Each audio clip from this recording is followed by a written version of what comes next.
Hey guys, I know I said in my last episode I'd be talking about the NFL and the playoffs wildcard weekend this weekend, and I decided I'm going to hold off on that until after both wildcard games have finished on Sunday, and I'll probably talk about those either Sunday night or Monday morning. I've been trying to do these in the morning, so it'll more likely be Monday morning.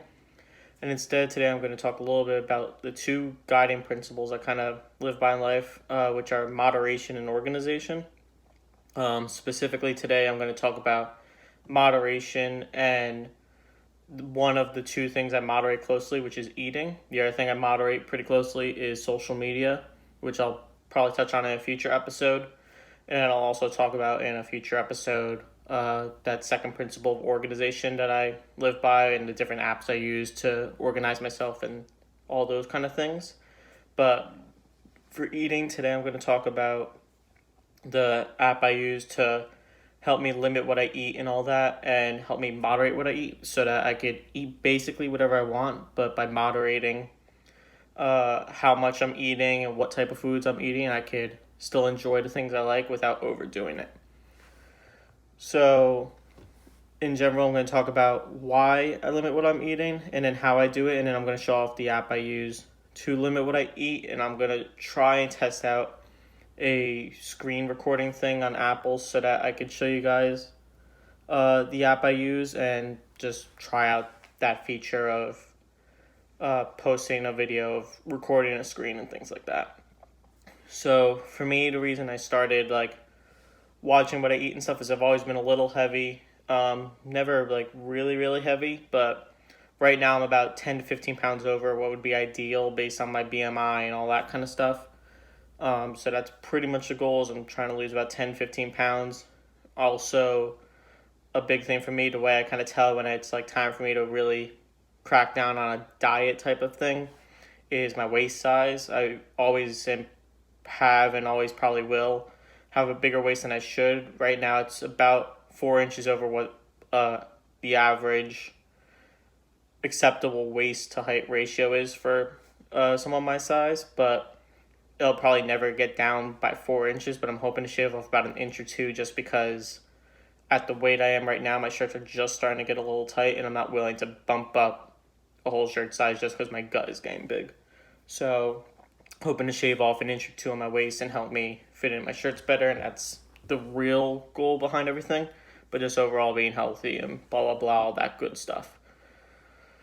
But now to get into how I limit my eating, and one of the big things for me is I don't like working out. During school, I don't really have the time to dedicate to like going to the gym for an hour, going for a run. I'm in Newark and stuff, so I'm in Newark and I'm in a D1 school technically, so having all the athletes around that take over the gym and stuff, not really my vibe.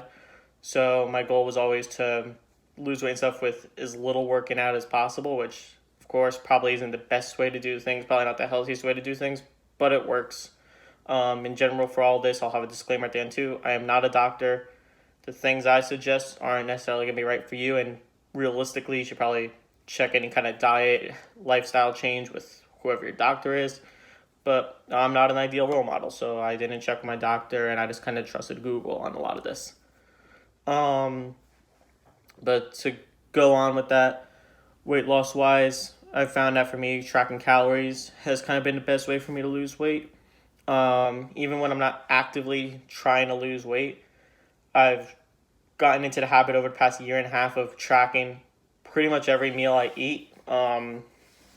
There's been some times where I've taken little breaks from tracking my calories and stuff, such as like a week I go to camp over the summer and things like that. But overall, I do a pretty decent job of tracking calories, even when I'm not actively losing weight, just to see how much I'm overeating and to, in general, get a idea for how many calories are in the foods I eat. And even if I'm not consciously trying to lose weight or trying to like keep my calories down, just by tracking them, even when I'm overeating, helps me cut back a little bit. I'll show an example in the app where I was tracking the calories of like my average day when I'm not trying to limit anything, and I was able to find that even when I was going to like beyond my limits, I was able to keep my calories relatively, or not low, but within a certain range that I'm aiming for. And also just by tracking calories, seeing how many calories are in the foods I'm eating, it helps me feel more full, less snacking and things like that. So a lot of good things with tracking calories. I'm probably doing it to an excessive point for my purposes, but like I've said in the past and at the beginning of this video, I like to be very organized and structured and stuff. So by tracking all the calories, helps me kind of stay on top of things. I've also gotten a little bit into the intermittent fasting lifestyle, I guess. Nothing super strict. I tried doing timers and all that. Just it's hard to like enjoy normal life and really be tight with an intermittent fasting schedule. But overall, I aim for about 16 hours between my first meal of the day, between my last meal of the day and my first meal of the next day. Doesn't always work out that way. It could be much lower or usually a little bit lower. But in general, by trying to aim for that intermittent fasting 16 hours, it helps me limit the amount of midnight snacking kind of food that pretty much everyone eats. That random like bag of chips or a cookie at like 1 a.m., that kind of thing. Helps me cut back on that stuff. Also, it's helped me limit how high calorie my breakfast is. Breakfast, I found for me, is usually a waste of calories. I don't feel like I get a lot of energy from breakfast. It's not very fulfilling for me usually because I feel like a lot of the breakfast foods that you would go out and eat, like pancakes and cold cereal, things like that, are not super fulfilling and they're pretty high calorie. Of course, you could have like eggs every morning. Not a fan of eggs, so whatever. There's ways to do breakfast healthier. For me personally, I don't enjoy super healthy breakfast foods, so it's best that by having that 16-hour limit, it usually pushes me to eat like some fruit for breakfast and wait until lunch to really start eating, and I save those calories to have a bigger lunch and dinner. In general, the way I kind of track all my food and stuff and the progress that's been going is I measure myself weekly, usually Monday mornings. Realistically, I weigh myself pretty much every day, sometimes even multiple times a day, but I only record it once a week because I've been able to see how much my weight can drastically fluctuate with the food I've eaten that day, how much water I've drank, all that kind of stuff. Also, when I do record my weight once a week, I make sure it's roughly the same time of day, the same outfit, and I've been able to try on different outfits and see how much those outfits weigh. For example, my normal like button-down shirt, shorts, or jeans outfit weighs about 2 to 3 pounds, depending on whether I'm wearing shorts or jeans. And then my like gym shorts, t-shirt outfit that I'll wear around the house is about a pound. So even if I did have a different outfit on, I have a rough idea of how off my measurements should be. Big thing I've noticed whenever I weigh myself is water weight's a big deal. For me, water weight, even just going to the bathroom before I weigh myself, could be the difference between a pound. So that's something to keep in mind. Also, if you try and weigh yourself every day, chances are your weight will fluctuate anywhere between a pound to 5 pounds every single day, depending on when you're measuring yourself, what you've eaten the day before. But the reason I still kind of weigh myself every day but don't record it is so I have a general gist of the trend of my weight that week, whether it's actually going down or if my measurement at the Monday weigh-in just happens to be a low point or high point for that week.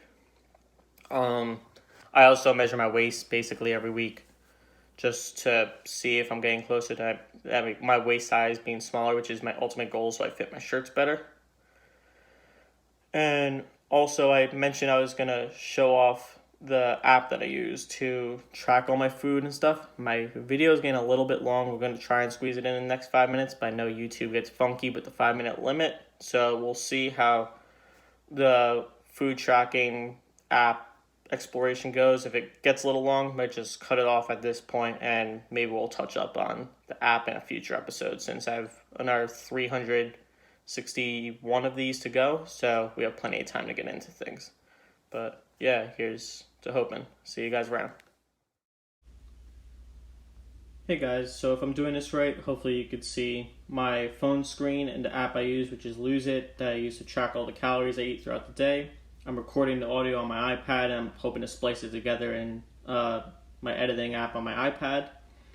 I found out in the last episode when I was talking about apps and stuff that would have made a lot of sense to show you guys what I'm actually looking at on my phone, so hopefully this helps you guys out. Only have about 5 minutes to squeeze in to fit under YouTube's guidelines, so I'm going to try and talk through this pretty quickly.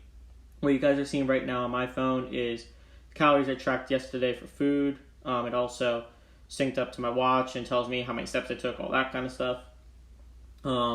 Nice thing about this app, when you click the little plus sign next to any meal, you can search for food either by scanning a food item, which is the barcode on your food, which when I go back to my login screen, this organic chicken sausage, I was able to scan the barcode on the bag that those frozen organic chicken sausages came from and get that Jones Dairy Farm organic chicken sausage, 3 pieces, 100 calories. So when you have anything that's in a prepackaged bag, works fantastic for that. Most of the time, my food isn't prepackaged, so I have to actually look it up. So when I click that plus sign, I can just search any food I want. So for example, if I'm eating eggs, the eggs I usually use, I've looked at all the eggs and averaged that the eggs I eat are roughly 70 calories each. So I use that one, pick that, and all that's working out well. Does really well with looking up restaurants. I was at a restaurant yesterday called Grand Lux Cafe. I was able to look up what burger I was eating and get a rough idea how many calories that was. A lot of this just comes from experience, knowing how much things weigh, what the volume of things are, and then the more you use the app, the better you get at finding out how much calories are in things. For example, this cheeseburger I ate yesterday, I know for a fact was well over 524 calories just based on how delicious it tasted. The more delicious something is, usually the worse it is in calories. So I threw in the fact that it came with fries. I really only had about 6 fries. I acted like I had a whole serving of small fries from McDonald's, and I'm still probably underestimating a little bit there, but it's alright. It just gives me a rough idea of things. Then you'll notice that I went over my calories for the day by about 192 calories, but that's based on my budget, which was around 1,481, when realistically, if I go to my goals, I could look at weight, edit, and I bring this all the way down. If I didn't want to lose any weight and just didn't want to gain weight instead, you can see that the goals I should be eating each day are 2,481 calories. Since I'm below that number, anytime I'm below that number, theoretically I should lose weight. My goal is to lose 2 pounds per week, which is 1,481 calories.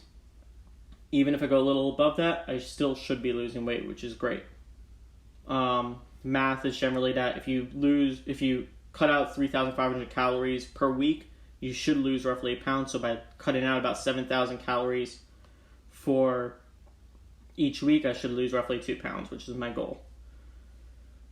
From that, everything else is fairly self-explanatory. It's a lot easier if you get in the app yourself and see what you're doing. I'll quickly show you guys some of my past logs and stuff just to show that I've only very recently started to go hard at losing weight and really cutting my calories. Right around Christmas, I decided, you know what, I should really cut back a lot.